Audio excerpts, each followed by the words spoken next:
Assalamualaikum warahmatullahi wabarakatuh. Baiklah, di sini saya akan membawakan materi tentang organisasi pemerintahan. Istilah organisasi ini berasal dari bahasa Inggris, yaitu organization, organizer, organize, yang berarti membentuk suatu kebulatan dari bagian-bagian yang berkaitan satu sama lain. Jadi, organisasi ini adalah suatu kelompok atau sekumpulan individu yang saling berkaitan untuk mencapai tujuannya. Yang selanjutnya, manajemen. Pemikiran tentang manajemen berawal dari pemikiran klasik. Tentang ekonomi secara umum, ada 3 nilai erat yang berkaitan dengan yang lain. Yang pertama, nilai tambah. Yang kedua, nilai baru. Yang ketiga, nilai lebih. Yang pertama, nilai tambah. Nilai tambah ini yakni nilai yang ditambahkan pada suatu sumber daya melalui teknologi. Yang kedua, nilai baru. Nilai baru ini adalah suatu hal yang nilainya terbentuk melalui proses inovasi, invensi, inspirasi, dan kreasi.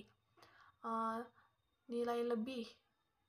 Nilai lebih ini terlihat melalui perbandingan berbagai nilai dan melalui persaingan atau suatu nilai. Organisasi sebagai input atau OSI dan organisasi sebagai output atau OSO. Organisasi sebagai produk organizing adalah organisasi sebagai output atau OSO, tetapi organisasi yang melakukan organizing yaitu organizer disebut organisasi sebagai input. Pada gilirannya, organisasi sebagai output menjadi organisasi sebagai input, dan organisasi sebagai input menjadi organisasi sebagai output. Jadi, sebagai alat untuk masa depan, suatu organisasi disebut organisasi sebagai input, tetapi sebagai produk masa lalu disebut organisasi sebagai output. Anggapan dasar teori organisasi. Setiap organisasi dikonstruk atau dibangun di atas suatu anggapan dasar. Demikian, dibangun di atas serangkaian anggapan dasar sebagai berikut. Yang pertama, organisasi. Organisasi ini adalah organisme hidup. Hal ini merupakan konsekuensi langsung dari organisasi. Dari sudut kehidupan, suatu organisme bersifat siklik atau berlangsung menurut siklus tertentu. Yang kedua, organisasi dan manusia memiliki persamaan, yaitu gejala-gejala manusia mempunyai persamaan dengan gejala-gejala keorganisasian, karena manusia ini sangat memerlukan orang lain. Begitu pula dengan keorganisasian. Tanpa manusia, organisasi ini tak terbentuk. Siklus organisasi. Siklus organisasi terlihat fluktuatif, spiral, kombinasi keduanya. Garis waktu aktif terlihat jika gerakan organisasi hanya naik turun sepanjang waktu, dan garis spiral terlihat gerakannya jika lebih bersifat naik turun dan maju mundur. Ada 2 macam siklus spiral. Yang pertama pada gerak kuadrat positif, yang kedua pada gerak kuadrat negatif. Yang pada kuadrat positif ini bergerak pada kuadrat positif di atas garis X dalam ruangan yang dapat disebut siklus spiral timbul atau positif. Dan yang kedua itu siklus spiral yang bergerak pada kuadrat lainnya di bawah garis X, bisa di sebelah kanan, kiri, garis Y dalam ruangan. yang dapat disebut siklus tenggelam atau negatif. Dengan demikian, gerakan yang bukan hanya naik turun atau maju mundur, tetapi juga timbul tenggelam, terlepas dari fungsi manajemen. Siklus tenggelam atau negatif di atas disebut siklus spiral positif negatif. Tempo gerakan-gerakan tersebut bisa cepat, sedang, atau lambat, dan gerakannya beraturan atau tidak. Organisasi pemerintahan. Menurut Max Weber, pada tahun 1864 sampai 1620 berpendapat bahwa untuk mencapai tujuannya, organisasi harus memiliki struktur ideal yang disebut birokrasi. Pasti kalian belum tahu apa itu birokrasi. Birokrasi ini adalah struktur ideal yang bagi setiap organisasi, termasuk perusahaan, birokrasi lahir dari disiplin dan disiplin dari pertimbangan-pertimbangan ekonomi. Berbagai upaya menciptakan struktur organisasi yang lebih sesuai dengan kebutuhan dan kondisi masyarakat modern terlihat melalui sejumlah karya tentang organisasi. Di lingkungan organisasi publik, di kebanyakan negara yang sedang berkembang, organisasi birokrasi untuk jangka waktu lama memegang peran penting di bidang pembangunan dan di bidang politik. Kondisi ini pun di bidang pembangunan, kemudian birokrasi menghadapi tantangan seperti pasar di bidang politik dan pemerintahan birokrasi tetap bertahan.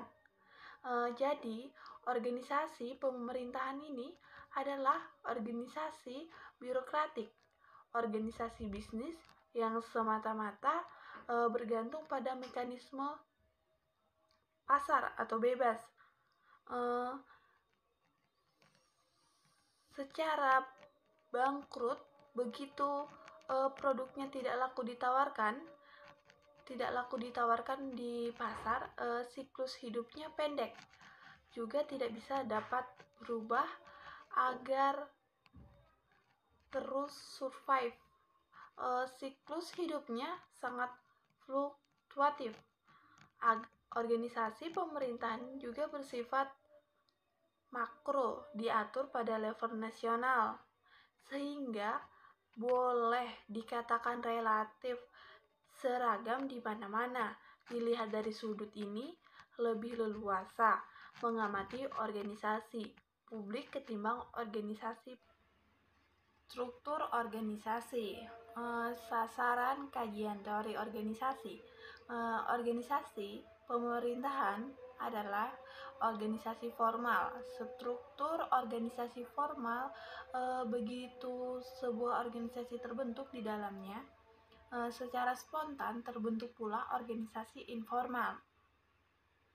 Sasaran kajian teori organisasi seharusnya adalah kedua macam struktur, baik struktur formal maupun struktur informal, agar perilaku manusia di dalam dan di sekitar organisasi dapat diterangkan dan diramalkan, maka setiap organisasi memiliki dua macam struktur. Yang pertama, struktur formal dan struktur informal. Bila ada internal struktur, tentu ada juga eksternal struktur, yaitu struktur yang menghubungkan single organisasi dengan organisasi tersebut. Kata struktur itu sendiri berasal dari bahasa Latin, yaitu struere, to put together, yaitu cara menunjukkan bagaimana berbagai hal yang dihubungkan atau berhubungan satu dengan yang lain menjadi sebuah satuan yang dapat diamati. Keberhubungan juga ada dua macam, yaitu keberhubungan formal dan keberhubungan informal. Keberhubungan formal itu sangat penting. Gracious relationship in organization dalam Luther Gulick and L. Urwick paper on the Cessation of Administrative pada tahun 1937 merumuskan bahwa saling hubungan potensial adalah antara seseorang atasan langsung dengan bawahan dan antara bawahan itu sendiri betapa berat beban keorganisasian yang dipikul, baik internal maupun eksternal. Jika demikian, penyusunan, pembentukan, dan pengubahan struktur organisasi bukan pekerjaan yang sepele dapat dipercayakan kepada orang sembarangan. Harus mencari orang yang dapat dipercaya dan bisa bertanggung jawab. Dimensi dan determinan struktur. Struktur diukur pada dimensi dan indikatornya adalah properti suatu konsep. Oleh karena itu, tidak boleh dikorelisasikan dengan struktur itu sendiri. Jackson, Margon, dan Paulillo menguraikan 8 dimensi struktur. Yang pertama, organization size. Yang kedua, complexity of differentiation, formalization, control, administrative component, bureaucratization, centralization, level of authority. Determinan struktur berturut-turut diuraikan sebagai berikut. Strategi menunjukkan tujuan dan upaya pencapaian. Teknologi menunjukkan informasi, peralatan, teknik, dan proses yang diperlukan untuk mengubah input menjadi output dalam organisasi. Perkembangan struktur. Struktur organisasi berkembang dari tahap ke tahap berikutnya, dari bentuk yang satu ke bentuk yang lain seirama dengan perubahan keadaan. Di sini struktur dibagi beberapa macam, yaitu struktur sederhana, struktur lini atau line struktur, yang terakhir struktur matriks. Di sini struktur sederhana. Struktur sederhana ini bersifat horizontal, terbentuk berdasarkan kesepakatan bersama antara warga yang terlibat, didorong oleh kesadaran atau keterbatasan diri, saling membutuhkan kerjasama atau pertukaran pemikiran guna mencapai kondisi yang menguntungkan. Kedua, struktur lini atau line struktur. Jika antara pihak pertama dengan pihak kedua muncul pihak ketiga yang timbul, tak kalah seseorang langsung maupun tidak langsung menghalangi atau menghambat usaha orang lain untuk mencapai tujuan yang sama, tetapi secara tidak sah. Yang terakhir, struktur matriks. Struktur matriks disusun berdasarkan anggapan dasar bahwa setiap lini produksi diberikan otonomi untuk melakukan fungsi bisnis. Organisasi cerdas. Di sini konsep organisasi cerdas atau intelligent organization merupakan reaksi terhadap biopatologi yang menggejala jauh ke dalam struktur, manajemen dan budaya organisasi dewasa ini, dan terhadap jawaban tuntutan pembaruan di masa depan. Tujuan inti organisasi cerdas ini terbagi dua, yaitu freedom of choice dan responsibility for the world. Yang pertama, freedom of choice atau kebebasan memilih merupakan kondisi yang diperlukan untuk membangun rasa tanggung jawab dan self-commitment setiap orang, meliputi 3 hal, yaitu widespread truth on right, kedua freedom of enterprise, yang ketiga liberated team. Yang selanjutnya responsibility for the whole, bertanggung jawab untuk keseluruhan. Kondisi yang diperlukan untuk membangun hubungan kerjasama produktif antara organisasi dengan masyarakat lingkungan terdiri dari 3 komponen. Yang pertama, equality and diversity. Yang kedua, voluntary learning network.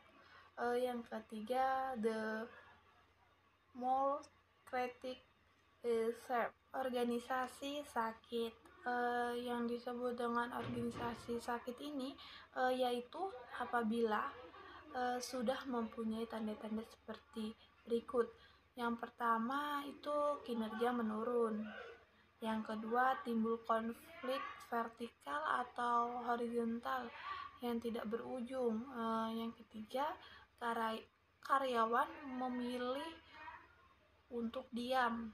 Yang keempat, turnover and absenteeism tinggi. Organisasi bisa mempengaruhi manusia antara lain melalui negative feedback, namun seringkali kepentingan manusia dalam hal pemegang kekuasaan di luar kepentingan organisasi lebih kuat. Pemegang kekuasaan dapat menggunakan organisasi secara sah, langsung atau tidak, untuk kepentingan pribadi atau kelompoknya. Organisasi psiko atau neusis. Indonesia sekarang ini sedang mengedari spiral positif negatif. Gerakannya bukan hanya untuk naik turun secara tajam karena malamanajemen. Karena tiada seorang pun di antara pemegang kekuasaan yang mau mengorbankan kepentingannya demi kepentingan bersama. Mereka itu kebanyakan para karyawan lebih mementingkan diri sendiri dibandingkan kepentingan bersama. Jadi kita harus mengorbankan kepentingan kita demi organisasi ini. Akondor. Pada manajemen organisasi diperlukan 3 bahan-bahan dan 1 paket yang terdiri dari 3 macam keahlian, yaitu analisis organisasi, konseling organisasi, dan desain organisasi. Disingkat menjadi akondor. Jadi akondor ini adalah analisis organisasi, konseling organisasi, dan desain organisasi. Ketiga fungsi tersebut harus ada di setiap organisasi untuk memperoleh keterampilan keahlian akondor. Kandidat tersebut harus mengikuti pelatihan akondor terlebih dahulu. Pengembangan organisasi. Salah satu fungsi akondor adalah perancangan pengembangan organisasi. Tidak semua buku teori organisasi membahas perkembangan organisasi. Bahan ajaran atau disiplin tersendiri hingga dipandang dengan nama pengembangan organisasi. Yang terakhir yaitu metode penelitian organisasi. Di samping pelatihan untuk membentuk tenaga akademik dan profesional di bidang organisasi, penelitian organisasi harus diprogramkan. Penelitian organisasi dapat menggunakan metode kualitatif. Bahan penyusunannya ialah nilai organisasi sebagai inti budaya organisasi. Jadi dari organisasi pemerintahan ini, permasalahan yang ada di dalam organisasi tersebut yaitu seperti penyalahgunaan tugas. Seperti kita ketahui di dalam organisasi tersebut terdapat bendahara. Di situ bendahara terkadang memiliki sifat yang tidak bertanggung jawab dan tidak jujur. Mereka bisa mengkorupsi uang tersebut untuk kebutuhan dan kepentingan dirinya sendiri, tidak kepentingan bersama. Jadi permasalahan yang ada di dalam organisasi tersebut yaitu seperti korupsi. Ada lagi permasalahan lain seperti di dalam suatu organisasi tersebut pasti terdapat anggota yang tidak memiliki kepentingan bersama. Dia hanya memiliki kepentingannya diri sendiri, seperti menunda tugas mereka. Baiklah, selanjutnya saya akan membawakan materi tentang koordinasi pemerintahan. Ada pertama yaitu pendekatan. Ada dua cara pendekatan yang dapat kita gunakan dalam upaya memahami gejala koordinasi. Yang pertama, pendekatan politik, normatif, atau birokratik. Menurut pendekatan politik, koordinator ditetapkan terlebih dahulu atau ditetapkan bersama-sama dengan unit kerja lain. Kegiatan koordinator ini yang disebut koordinasi. Kedua, pendekatan manajemen atau empirik. Menurut pendekatan ini, koordinasi merupakan kebutuhan setiap orang atau institusi. Kebutuhan akan koordinasi mendorong setiap orang atau kelompok untuk berkoordinasi satu dengan yang lain atau tanpa koordinator. Jika koordinasi bisa terjadi tanpa koordinator, kuncinya adalah kemauan dan tekad untuk senantiasa mengutamakan kepentingan keseluruhan ketimbang kepentingan kelompok atau bagian. Pengertian koordinasi. Koordinasi diartikan sebagai kegiatan yang dilakukan oleh berbagai pihak yang sederajat untuk saling memberi informasi dan mengatur bersama hal tertentu, sehingga proses pelaksanaan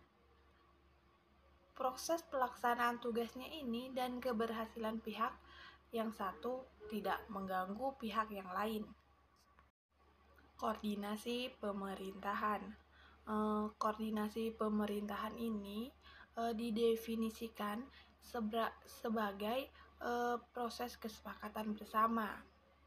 Secara mengikat berbagai kegiatan atau unsur pemerintahan yang berbeda-beda pada dimensi waktu, tempat, komponen, dan kepentingan antar pemerintah dengan yang diperintahkan, sehingga di satu sisi semua kegiatan kedua belah pihak terarah pada tujuan pemerintahan yang telah ditetapkan bersama, dan di sisi lain keberhasilan pihak yang tidak dirusak oleh keberhasilan lain. Koordinasi dan spesialisasi. Salah satu asas organisasi adalah spesialisasi, maka dari itu koordinasi dengan spesialisasi sangat berkaitan.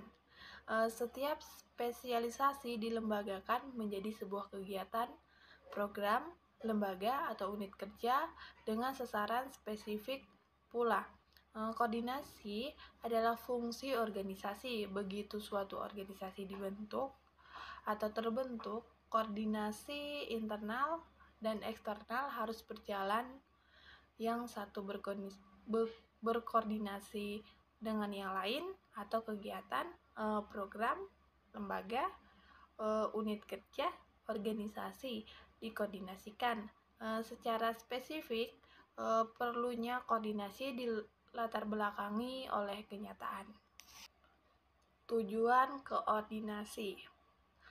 Pengertian tentang koordinasi yang tadi saya jelaskan menyiratkan bahwa koordinasi ini bertujuan yang pertama menciptakan dan memelihara efektivitas organisasi setinggi mungkin melalui sinkronisasi, penyelesaian, kebersamaan, dan kesinambungan antar berbagai kegiatan dependen suatu organisasi. Yang selanjutnya atau yang kedua yaitu mencegah konflik dan menciptakan efisiensi setinggi-tingginya pada setiap kegiatan. Yang terakhir atau yang ketiga yaitu menciptakan dan memelihara iklim dan sikap saling responsif, antisipatif di kalangan unit kerja interdependen dan independen yang berbeda-beda, agar keberhasilan unit kerja yang lain melalui jaringan informasi dan komunikasi yang efektif. Bentuk koordinasi. Beberapa bentuk koordinasi dibagi menjadi beberapa bentuk. Yang pertama yaitu koordinasi waktu. Koordinasi waktu ini adalah proses menentukan mana kegiatan yang dapat berjalan serentak dan mana yang harus diurutkan. Jika diurutkan, bagaimana urutannya? Koordinasi ini dilakukan terhadap kegiatan antar unit kerja yang berhubungan dengan dependen, kausal, dan sebangsanya. Yang kedua, koordinasi ruang titik. Koordinasi ruang yang dapat disebut juga dengan koordinasi wilayah. Koordinasi ini ditempuh jika suatu kegiatan melalui berbagai daerah kerja. Yang ketiga, koordinasi intersituasional. Koordinasi ini adalah koordinasi antara berbagai unit kerja yang berkepentingan atas suatu proyek serbaguna atau produk bersama tertentu. Yang keempat yaitu koordinasi fungsional. Koordinasi ini yang dilakukan oleh unit kerja yang satu terhadap unit kerja yang lain. Kegiatan ini secara objektif berhubungan dengan fungsional. Yang kelima itu koordinasi struktural. Koordinasi struktural ini yaitu koordinasi antar unit kerja yang berada di bawah struktur tertentu tanpa melalui superordinasi. Titik koordinat seperti ini murni kehendakan berkoordinasi untuk kerja yang satu dengan unit kerja yang lain secara sukarela. Yang keenam yaitu koordinasi perencanaan oleh James G. Metz and Herbert Siamon pada tahun 1958 disebut coordination by plan guna mengantisipasi terjadi gejala kehancuran keberhasilan unit kerja yang satu oleh keberhasilan unit kerja yang lain. Titik koordinasi ini berlangsung antara unit kerja yang berhubungan interdependen dan independen. Yang selanjutnya yang ketujuh yaitu koordinasi masuk balik.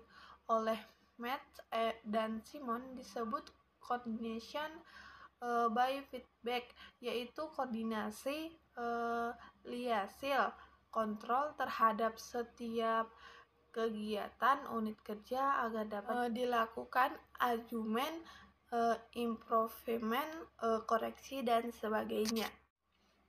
Proses koordinasi. Koordinasi ini yaitu sebuah proses. Proses koordinasi meliputi beberapa langkah titik sebagai proses. Input koordinasi adalah saling memberi informasi tentang hal tertentu. Melalui pola komunikasi, koordinasi dalam hubungan ini atau inherent atau built-in di dalam fungsi manajemen titik surat, undangan, tembusan surat atau kopi surat keputusan, laporan kerja lapangan, dan salinan peraturan ini merupakan alat-alat koordinasi yang efektif. Yang terakhir yaitu mengukur koordinasi efektif coordination. Di sini efektivitas yaitu hal yang diukur dalam sebuah koordinasi. Koordinasi dapat juga diukur dari segi prosesnya. Tidak seperti McFarland yang mengukur koordinasi dari segi tingkat pencapaian tujuan dengan memandang koordinasi melalui proses manajemen yang perlu diukur, yaitu yang pertama informasi, komunikasi, dan teknologi informasi. Yang kedua yaitu kesadaran pentingnya koordinasi. Yang ketiga yaitu kompetisi partisipan, kalender pemerintahan. Yang keempat yaitu kesepakatan dan komitmen. Yang kelima yaitu penetapan kesepakatan oleh setiap pihak yang berkoordinasi. Yang terakhir yaitu insentif koordinasi, yaitu sanksi bagi pihak yang ingkar atau tidak mentaati kesepakatan bersama. Baiklah, itu materi yang saya bawakan. Bila ada salah kata, saya mohon maaf yang sebesar-besarnya. Billahi taufik walhidayah. Wassalamualaikum warahmatullahi wabarakatuh.